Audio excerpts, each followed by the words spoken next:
Now this is a 3D printing project that I have never attempted before. I'm talking about 3D prints for your computer monitors. We're gonna be 3D printing and testing out some of these new ScreenHugger files that are part of the new ScreenHuggers Kickstarter campaign that has just launched over on Kickstarter. This is such a wild concept. I've been 3D printing for about 10 years now, and I've 3D printed so many different kinds of projects, but I have never seen anything quite like this. If you've been on any of the social media platforms lately, you might have seen ads for this campaign where there are a whole bunch of different creatures and options that are part of this that you'll be able to download and 3D print. And I immediately zeroed in on the Mimic as well as the Dragon Head. So the creator of the campaign shared some of the STL files as well as a few 3MF files that I was able to bring into my slicers and start looking at getting those printed. My biggest question for him was, can I get a version of that Mimic file that's all in one piece instead of split it? Because I've got some fairly large printers, so I wanted to see if I could actually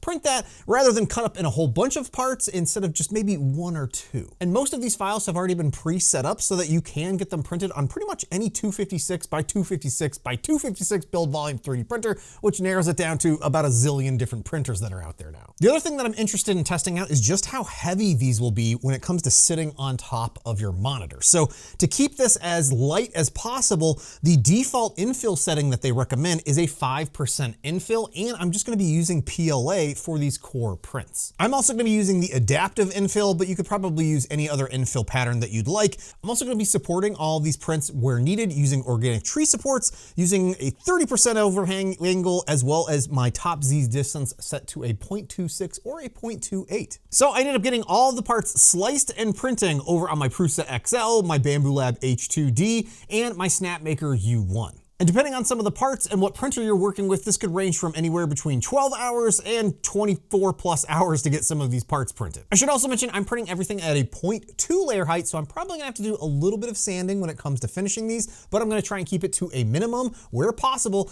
then still achieve a really good looking result. Now the Dragon Head I ended up printing on the Snapmaker U1, and this turned out incredible. The back half of the Dragon Head I printed on the P2S, and again, looks absolutely fantastic. Again, printed with this Flash Forge. It's like a galaxy black or purple PLA. Looks has this just really awesome sparkle to it, and I might honestly just leave this as a raw print. But I was able to take the solid Mimic file and take the lower jaw and get that printed all in one piece on the Prusa XL. Now, unfortunately, the upper half is just a little too large for any of my printers other than the Orange Storm Giga. So I decided to slice it straight down the middle and print one half again on the Prusa XL and then the other half on the H2D. Now my XL print, as did the lower half, turned out absolutely incredible. This was all printed at a 0.2 layer height, if I remember correctly. And again, that 5% infill did have those supports on there that I'm gonna have to remove and get cleaned up. But the H2D print, the quality looks great. However, the back side of the print was splitting, and I have no idea why that was happening. I usually only see that when printing with PETG or ABS. So this is the first time I'm really kind of seeing this with a PLA print. Now for the Mimic, I wasn't 100% sure what color I wanted to go with the tongue. So I ended up printing one in like a neon pink and one in a very vibrant purple. And I figure I might just mix and match these when needed. I also printed some pins that we're gonna be using to get them all assembled and aligned up correctly. But before I can do that, I need to get all of the supports removed, and then we can apply some 3D gloop to get these chemically welded together.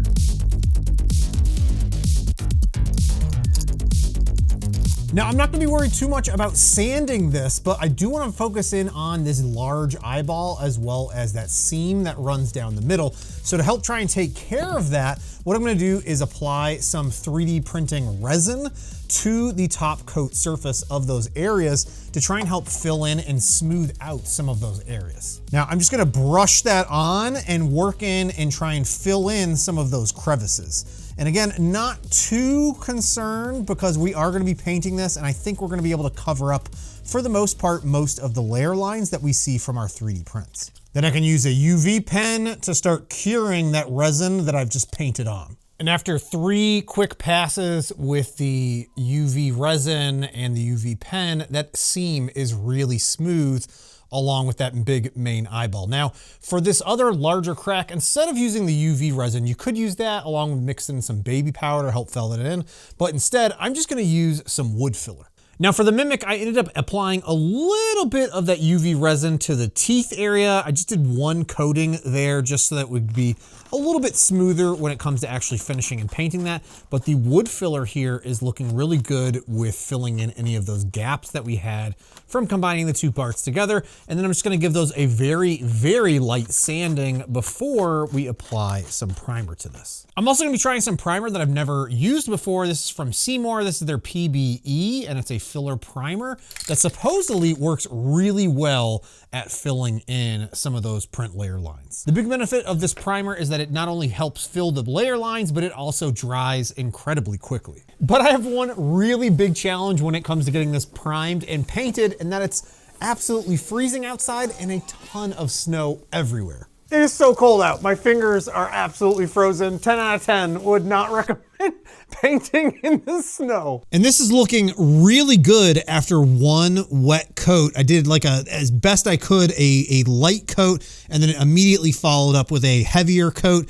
And it was just absolutely freezing, but there is no seam line that we can see within the eyeball. So painting the UV resin worked really well, as well as the wood filler helped really hide that seam line that we saw from the two parts connecting. So I'm gonna let this sit for a few hours and then hopefully be able to start the full painting process. And this was pretty much dry and ready to go in less than 1 hour, which was incredible. Now, in hindsight, I should have used some black primer to save on this next step, but I wanted to start with a nice dark undercoat, so I broke out my cheapo airbrush and applied a black coating to the entire print.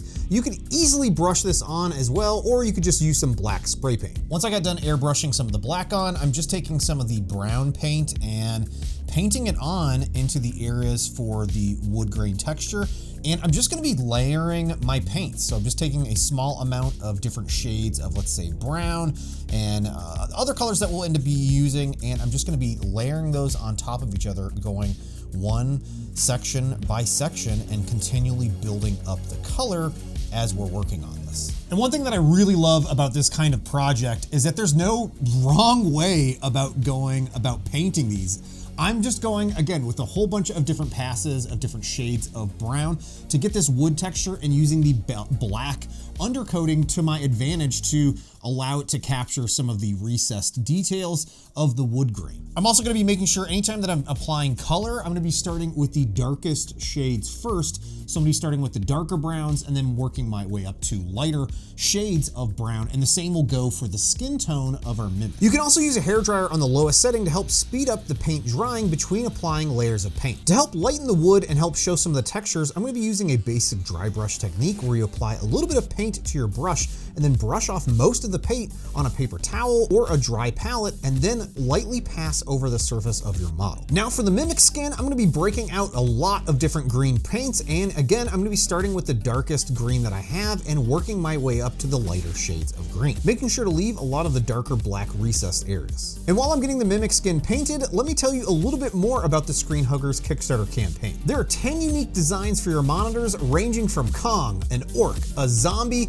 a Mimic, and more. Plus, there are multiple stretch goals already unlocked and more coming. And what I find so cool about these is that they're all designed to be printed, painted, and displayed on your computer monitor, something that's really unique that I have never seen before. Plus, all the 3D files are being pre-tested before they are released, and Fred is also working on an assembly and painting guide for each of the models. This includes videos and text documents. I also have a unique link in the description down below where you can save a few bucks on your pledge for this Kickstarter campaign. And once I got to a place where I was liking the green skin on the Mimic, I decided to turn my attention to the teeth, which I had purposely not painted black and had left this lighter shade of gray, which I then started to coat with a whole bunch of different shades of dark brown and pasty pale colors that I had on hand. Then the part that I was most nervous about painting were the eyes. I am really not comfortable with how to go about painting these. So again, I started with a really light khaki color and then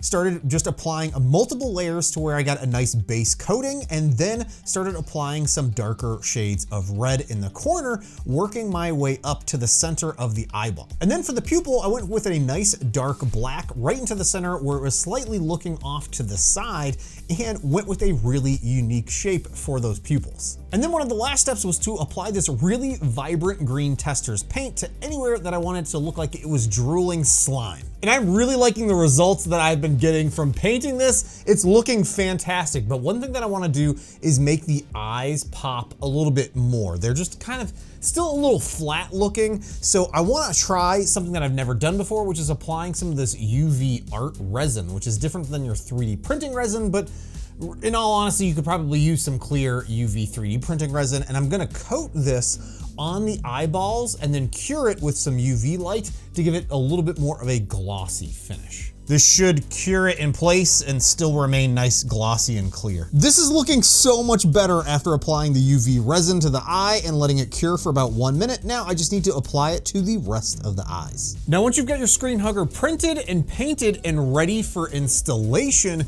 you're gonna end up needing to also print a few pieces of hardware. I ended up printing these all in PETG, but you could use PLA if you really wanted to, but it allows you to create this little shelving system here that can basically attach to your monitor. But all of these components were fairly easy to print, and I only had one minor issue that I've reported back to Frederick on, which is the bolts that I ended up needing to print for some of the actual supporting bits here that mount onto the monitor and then allow you to clamp those in place. They were just a tad bit too small. So I ended up printing those at 105% of the original size, and it's a much more snug fit. Now, any of the ScreenHuggers that are seated on top of a monitor, like this Mimic here, it's gonna be a rather straightforward and simple process. But the more complicated ones are that have to be mounted below, because in this case, I have a monitor that is flat on the front, but the back has a bit of a curve to it. So